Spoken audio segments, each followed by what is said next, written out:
Toujours comme dans Dragon Ball qui est un peu mon obsession du moment. Après avoir fait l'arc des Saiyans, l'arc de Cell, je ne ferai pas l'arc de Boo. Mais je vais utiliser un peu le même procédé que j'avais fait pour ce sujet-là, que vous voyez apparaître sur votre écran, j'avais fait il y a 1 an, ou j'avais fait même il y a 2 ans d'abord, après je l'ai refait un peu plus, de manière plus synthétique, un peu, au début de la page, c'était ma deuxième vidéo, si je me souviens bien.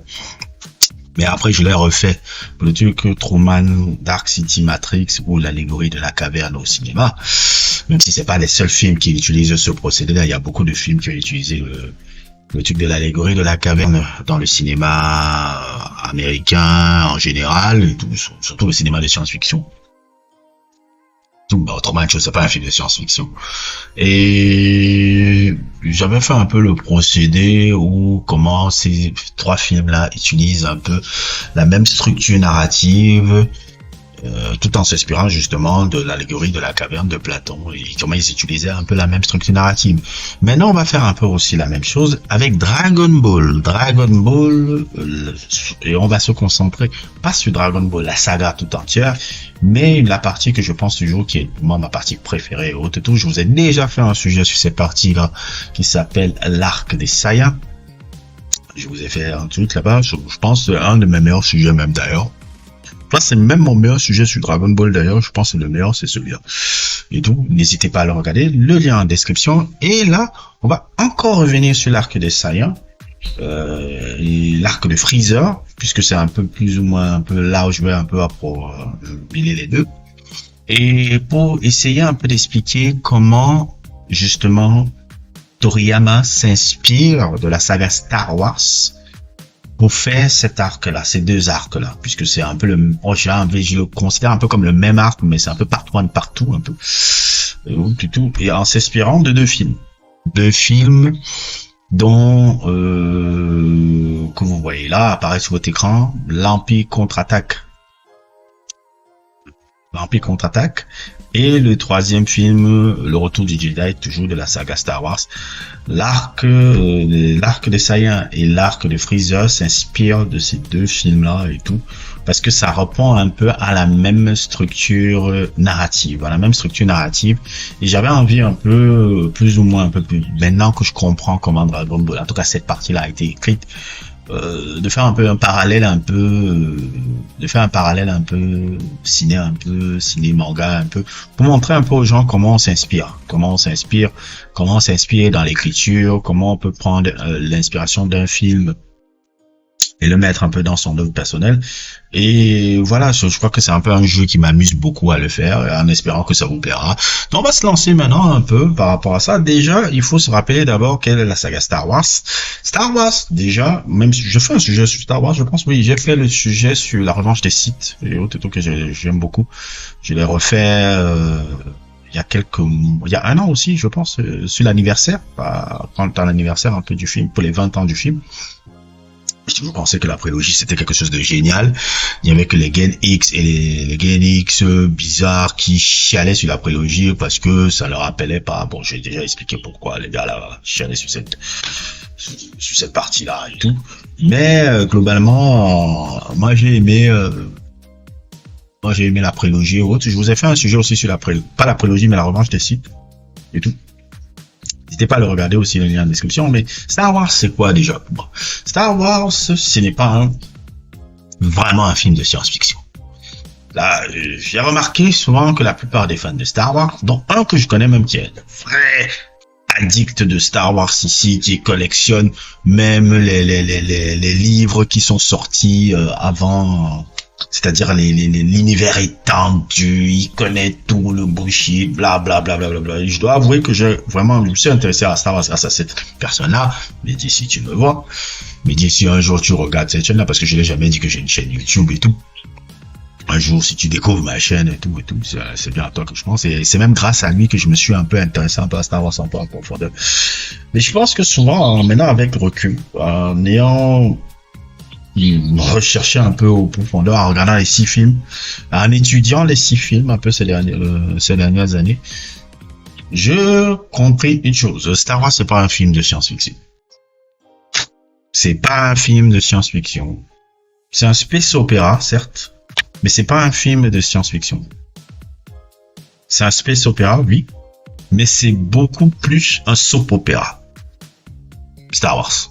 Star Wars, c'est un soap opéra qui se concentre sur une histoire de famille. La famille quoi? La famille Skywalker. Un soap opéra, avant tout, c'est des histoires de famille. Quand on voit Top Model, quand on voit Les Jours et des Vies, Dallas, General Hospital, bla bla bla bla bla. Même le truc en France à Marseille là. Comment ça s'appelle encore là? Je sais plus, je vais sortir le titre là. Le truc qui est sorti en 2003 et qui continue. Je crois que ça continue encore jusqu'à maintenant. C'est un soap opéra. Sous le soleil, c'est un soap opéra aussi. C'est un peu la même soupe un peu. C'est le soap opéra ça. Star Wars, c'est un soap opéra comme ces trucs là. Même si c'est un space opéra où ça se déroule là-dedans, c'est un soap opéra. Pourquoi? Parce que c'est une saga qui s'intéresse sur une famille. Quelle famille? La famille Skywalker. Et cette famille Skywalker fout le bordel dans la galaxie. C'est cette famille-là qui fout le bordel dans la galaxie et qui chamboule tout ce qui se passe dans la galaxie. C'est parce que l'apparition des Skywalker amène un bouleversement complet dans la galaxie, que ce soit sur le plan politique, que ce soit sur le plan même idéologique, je ne sais pas quoi encore, mais il bouleverse toute l'apparition d'Anakin Skywalker, après de son fils, etc., etc., et de toute cette famille Skywalker, bouleverse complètement la galaxie. C'est eux qui chamboulent tout cet univers, mais plus ou moins l'histoire raconte vraiment l'histoire de cette famille-là, au-delà des guerres, au-delà des Jedi, au-delà de tout, au-delà de la Force, au-delà des Sith, au-delà de tout, le Shantama, que les geeks fans de Star Wars adorent se masturber.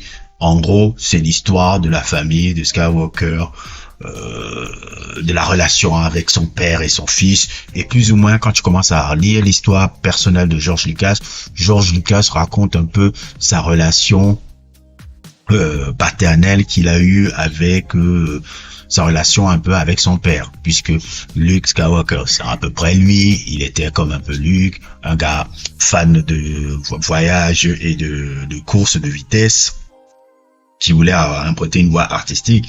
Son père, beaucoup plus un homme d'affaires, un homme de trucs, ne voulait pas que son fils. Et en gros, Luke Skywalker et Dark Vador, c'est un peu son, comment il s'appelle, c'est un peu George Lucas et son père. C'est à peu près un peu la même histoire. C'est à peu près comme ça qu'il s'est inspiré de l'histoire. Je ne le dis pas des conneries, je ne suis pas en train de faire des analyses à la con. Oui, souvent mes intuitions sont bonnes, mais il le dit là. It's a family soap opera. I mean, ultimately. I mean, we call it space opera, but people don't realize it's actually a soap opera. And it's all about family problems and it's not about spaceships. Comme vous l'avez vu dans la vidéo, il vous l'a dit, et tout lui-même, il dit, c'est les familles et ses problèmes. Pourquoi? Ça s'inspire de l'histoire de sa relation avec son père globalement. Et dans Star Wars là, c'est ça qui est un peu le plus important et le plus intéressant un peu à avoir un peu dans cette saga là. Dans tout le bullshit que vous avez vu là, c'est qu'une histoire de famille. Ah oui, c'est pas différent de Karma que vous voyez là. Dans tout ce que vous voyez là, c'est que une histoire de famille. Ça va pas plus loin, ça va pas plus truc. C'est pas, je ne sais pas quoi et autres et tout. Et c'est pour ça que la saga que Kathleen Kennedy a fait là, elle s'est complètement fourvoyée un peu et tout, parce qu'elle a perdu l'essence de ce qui était vraiment cette histoire-là, une histoire de famille. C'est pas plus loin, pas plus truc, c'est une histoire de famille, ça doit pas dépasser cela. Et maintenant aussi, pour faire une comparaison un peu avec justement Dragon Ball, la saga des Saiyans, dans cette histoire de Star Wars aussi, deux films ont marqué vraiment la saga. L'Empire contre-attaque, Empire Strike Back, qui a été un film qui n'était pas accueilli un peu truc par rapport à sa tonalité très sombre un peu, qui changeait un peu de la tonalité de l'épisode 4, qui était beaucoup plus qui avait beaucoup un ton de truc, puisque c'était un nouvel espoir, quelque chose qui était plus là, c'était un ton beaucoup plus cynique. Et le troisième film,